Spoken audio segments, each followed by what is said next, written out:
je vais partager avec vous un texte de la Bible. Pourquoi est-ce qu'il est important pour moi? Parce que vous savez qu'il n'y a pas longtemps, on a découvert ce qu'on appelle la version originale des textes de la mer morte, à Eid Hamadi, en Égypte, je pense, dans une grotte. C'est un berger qui les a trouvés. Et finalement, qui bouleverse complètement notre compréhension du message de Jésus. Et lui, il parle de ça, et d'une façon assez extraordinaire, et j'aimerais partager avec vous cette compréhension-là, et on va dire, ce référentiel. Le texte original, qu'est-ce qu'il dit sur la prière avec le cœur? Il dit en vérité, donc c'est Jean texte 14, 12, en vérité, je vous le dis, celui qui croit en moi fera aussi les œuvres que je fais, et il en fera de plus grandes parce que je m'en vais au Père. Et tout ce que vous demandez en mon nom, donc c'est la prière, je le ferai, afin que le Père soit glorifié dans le Fils. Si vous demandez quelque chose en mon nom, je le ferai. Et ça conditionnait notre façon de prier. Vous voyez où je veux en venir? De façon séparée. Je demande. Donc en demandant, je me sépare. Je crée une séparation entre mon objet, ma demande et on va dire mon interlocuteur. Mais le texte original, qu'est-ce qu'il nous dit? Il ne nous dit pas la même chose. Qu'est-ce qu'il dit le texte original? Il dit « Toute chose que vous demandez directement, de l'intérieur de mon nom, vous seront accordées. Jusqu'ici, vous ne l'avez pas fait. Vous ne l'avez jamais fait jusqu'ici. Demandez donc, sans motif, caché et entouré de votre réponse. » C'est là où il y a un grand changement. Soyez enveloppés par votre désir, par votre réponse, pour que votre joie soit complète. Je vais essayer de reprendre. Qu'est-ce qu'il nous dit là? Il nous dit en fait que pour la prière s'exauce, la réponse doit être déjà présente. Être entouré par la réponse, c'est être déjà au niveau du cœur, et c'est là où on fait le lien avec le cœur, c'est développer le sentiment dans le cœur que c'est déjà fait, on est déjà dedans, parce qu'on n'est pas séparés. Et c'est très important. Alors si vous reprenez par exemple, j'ai pas la preuve, mais c'est une intuition, chez nous, quand les soufis allaient prier dans l'Atlas pour demander la pluie, je suis sûr qu'ils priaient et ils imaginaient la pluie tomber sur eux. Ils imaginaient les pieds dans la boue. Ils imaginaient le bien que la terre, ça lui ferait, dans quel état elle est la terre sous la pluie. Ils s'entouraient de la réponse. C'est ça la grande différence. Mais c'est par la connexion du cœur. C'est le cœur qui résonne. On l'a vu dans la présentation, dans les différentes parties. C'est la vibration du cœur qui va influencer la matière. C'est ce jeu-là. Donc, c'est quand même fondamental qu'on ait des sentiments nobles, purs, qu'on ait conscience de nettoyer ce pauvre petit cœur. C'est important de le garder propre, encore plus que notre corps, parce qu'on n'a pas conscience de l'impact de nos émotions, de nos sentiments, de nos projections dans l'univers. Moi, je suis sûr qu'il y a beaucoup d'êtres, des extraterrestres très évolués, qui sont là et qui se disent « Oh là là, encore eux !» Et ils polluent. Mais oui, on pollue très très loin, on ne s'en rend pas compte. Parce que des races plus intelligentes que nous, ils le savent, ils le savent.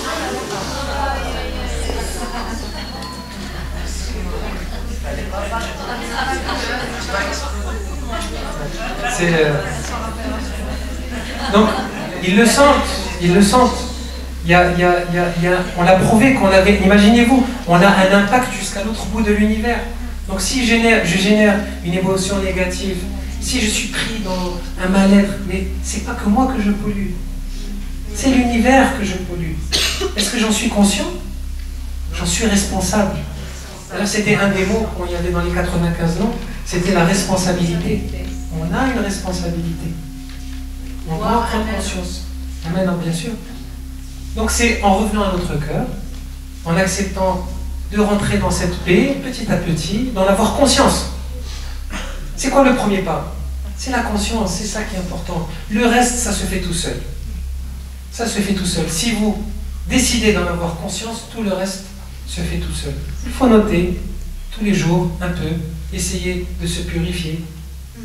En dehors de toute croyance, c'est-à-dire que le chemin, il y en a des multiples des véhicules que vous pouvez prendre. Et prenez conscience de, on l'a vu, hein, l'impact de vos sentiments sur le monde, sur les autres. Vous le savez, quand vous êtes dans une pièce, et il y a beaucoup de femmes qui sont beaucoup plus sensibles que nous les hommes, vous le sentez dans une pièce quand quelqu'un rentre avec une énergie négative, ou quelquefois même les yeux fermés, on sent un élément négatif entrer. Donc c'est qu'il émet, il vous pollue, il pollue tout le reste en fait, sans s'en rendre compte, parce que c'est de l'ignorance. Personne n'est faute, c'est pas faute de ne pas vouloir, on ne peut pas accuser, on ne peut pas juger, mais c'est juste par ignorance, parce que s'il savait, mais il se nettoierait. C'est normal, parce qu'il vivrait mieux tout simplement. C'est très égoïste, je veux vivre mieux, bah, je fais le ménage. Donc voilà, cet outil-là, voilà, c'est un petit outil, voilà, c'est une petite transmission, hein, qui j'espère va vous permettre, quand vous le sentez, alors c'est 2 minutes, donc 2 minutes, ça peut être au feu rouge, ça peut être dans la salle d'attente chez le médecin, ça peut être en faisant vos courses, vous arrêtez. Il n'y a rien qui vous empêche de vous arrêter 2 minutes. Il n'y a rien. Le mental, il n'a aucune excuse, là. C'est pas 30 minutes de méditation dans la salle, il faut prendre la voiture, il faut s'habiller, se déshabiller, rentrer, ressortir. Non. Là, c'est tout de suite. Je mets la main, je calme, je me synchronise. Je m'aligne, je suis debout. Plusieurs fois par jour. Et vous pouvez le faire autant de fois qu'il en faut pour améliorer votre vie de tous les jours, votre vie en tant qu'être humain, dans vos relations, en vous-même déjà. Être plus conscient de ce que vous générez, parce que quand vous amenez votre conscience de plus en plus, même si c'est que 2 petites minutes, c'est pas important. Il faut être très tolérant avec soi-même. Parce que souvent on n'est pas tolérant. Ah mais on est parti au yoga, ah mais il a fait 30 minutes, ou comment il a fait, c'est décourageant, moi c'est trop, je peux pas. Toujours non. L'important c'est de faire, c'est pas le temps, c'est pas où, c'est pas comment. L'important c'est juste d'avoir cette conscience, c'est ça qui est important. Il faut être gentil avec soi-même, tolérant. On n'est pas assez tolérant avec nous-mêmes. On se met toujours des barrières, des obstacles, on ne peut pas, c'est trop dur. Moi, j'essaie quelquefois, je donne des cours de méditation, parce que je pratique depuis mon plus jeune âge, et j'ai essayé plein de choses. Mais c'est incroyable comment n'importe quel être humain a cette faculté, comme vous maintenant, d'entrer directement. Ça casse tous les fondements, ça casse tout ce qu'on peut croire, etc. C'est à la portée de tout le monde. Et c'est ça le nouveau monde qui est en train d'émerger. C'est ça le message. C'est que tout le monde peut le faire. Tout le monde peut s'éveiller. Tout le monde peut être super conscient. Tout le monde a la possibilité de s'ouvrir, hein, à ces choses-là. C'est plus des choses élitistes, ce ne sont plus des techniques ésotériques livrées à certains soufis qui sont dans certaines montagnes. Non, non, non. C'est aujourd'hui. L'univers est en train de nous offrir, donc là ça se manifeste par moi, mais ça n'a aucune importance, ça peut être par YouTube ou sur votre télévision. Les messages sont là. La disposition énergétique de la place de la Terre dans le cosmos nous le permet aussi. Nous sommes dans une période. Et effectivement, quand les âmes s'ouvrent et que la conscience s'ouvre, les ténèbres qui sont juste, c'est pas le mal en fait, ce sont juste les énergies de résistance. Comme je vous dis, il y a des énergies qui tirent et d'autres qui tirent. C'est tout, il n'y a pas de bien ou de mal, ce sont juste des énergies. Mais elles retiennent parce que c'est en train d'échapper. Donc effectivement, on voit beaucoup de choses qui... Mais ça ne doit pas nous décourager. Au contraire, ça doit nous donner plus de force à développer cet amour en soi, d'abord, c'est important. Parce que si vous ne développez pas ce sentiment qu'on vient de partager ensemble, à travers 2 petites minutes de méditation, vous ne pouvez pas le rayonner à l'extérieur. D'ailleurs, on a vu ce champ magnétique, imaginez. Si ce champ magnétique, il est en cohérence, imaginez-vous, là où vous partez, vous transmettez sans parler. Vous allez être le vecteur de transmission de cet amour-là. Vous n'avez pas besoin d'en parler, ça n'a aucune importance. C'est juste vous, en étant aligné en vous, en habitant votre cœur et votre corps, parce qu'automatiquement, si vous habitez votre cœur, vous allez habiter mieux votre corps, vous allez mieux faire connaissance avec lui, parce que c'est lui le temple. Le temple, il y a des temples à l'extérieur, mais le vrai temple, c'est vous. C'est ça aussi le message. Qui est aujourd'hui en train de s'ouvrir, ces secrets qui se dévoilent. Le vrai temple, c'est vous-même. Et le centre de ce temple, c'est votre cœur. Donc il faut en prendre soin comme d'un temple. Il faut le chérir, il faut l'aimer, il faut le nettoyer, il faut le respecter, etc., etc. Comme si on prenait soin d'un petit hôtel. C'est vous-même. Et c'est cette relation-là, en développant cette relation-là, que vous allez induire le changement à l'extérieur. C'est pas par votre pensée. Ça ne marche pas. Vous pouvez avoir les meilleures intentions du monde, les meilleures. Vous ne changerez rien. Vous allez faire que aggraver la situation. Parce que c'est votre pensée, votre mental qui s'en mêle. Et lui, voilà, il est hors sujet, il ne comprend rien. Il pense comprendre, mais il ne sait rien en fait. Il fait que vous polluer. Après, bon, ça sert pour écrire, bien sûr, il y a des utilités, c'est comme un outil. Mais il nous met à l'ouest complètement. Donc c'est ça, cette force. Et on a tous cette force-là en nous, d'être quelque part le vecteur de cette nouvelle énergie. Et je pense que c'est pour ça que vous êtes là aussi nombreux. Je ne sais pas combien on est, mais voilà, ça prouve qu'il y a, voilà, il y a une recherche, il y a une quête de soi.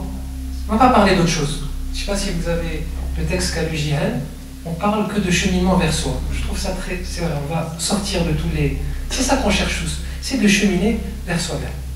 Mieux se connaître, mieux s'appréhender, mieux s'aimer, mieux s'habiter et se découvrir. Parce que c'est en amenant votre attention vers l'intérieur que vous allez découvrir tous les trésors qui résident dans votre cœur. Et c'est ce que les bouddhistes tibétains nous ont dit. C'est l'éveil. L'éveil dans le cœur, il y a tout l'univers, il y a tous les secrets. Les autochtones, ben, ils disent, les Amérindiens, que toutes les réponses sont dans notre cœur. Donc la quatrième étape de cette prière, de cette méthode que je vous ai transmise, il y a une quatrième étape dont je n'ai pas parlé, pour ne pas vous embrouiller. Mais si vous voulez pousser plus loin, la quatrième étape, elle est toute simple.